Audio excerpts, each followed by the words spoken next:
John Maynard Keynes was an English economist, whose ideas fundamentally changed the theory and practice of macroeconomics and the economic policies of governments. As one of the most influential economists of the 20th century, he produced writings that are the basis for the school of thought known as Keynesian economics. His ideas, reformulated as New Keynesianism, are fundamental to mainstream macroeconomics. During the Great Depression of the 1930s, Keynes spearheaded a revolution in economic thinking, challenging the ideas of neoclassical economics that held that free markets would, in the short to medium term, automatically provide full employment, as long as workers were flexible in their wage demands.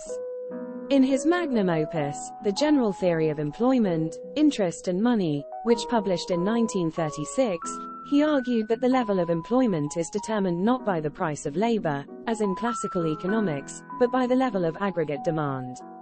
If the total demand for goods at full employment is less than the total output, then the economy has to contract until equality is achieved.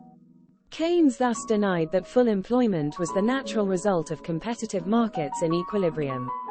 Keynes advocated the use of fiscal and monetary policies to mitigate the adverse effects of economic recessions and depressions, and he has been characterized as being indifferent, or even positive about mild inflation.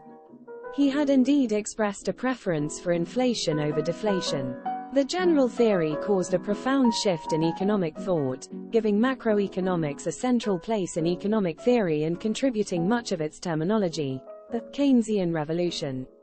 It had equally powerful consequences in economic policy, being interpreted as providing theoretical support for government spending in general, and for budgetary deficits, monetary intervention and counter-cyclical policies in particular.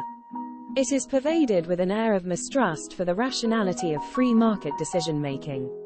By the late 1930s, leading Western economies had begun adopting Keynes's policy recommendations.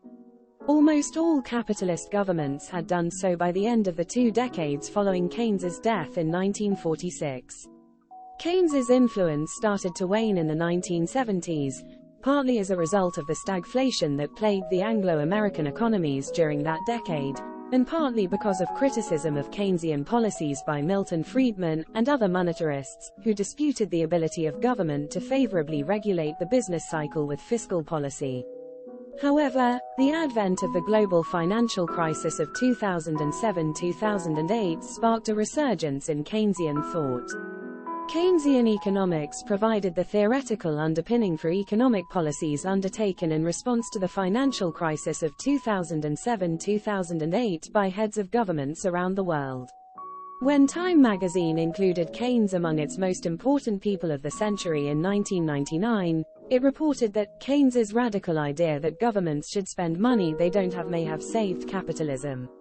The Economist has described Keynes as Britain's most famous 20th-century economist. Austrian school economist Friedrich Hayek was Keynes's most prominent contemporary critic, with sharply opposing views on the economy. Yet after Keynes's death, he wrote, "He was the one really great man I ever knew, and for whom I had unbounded admiration. The world will be a very much poorer place without him."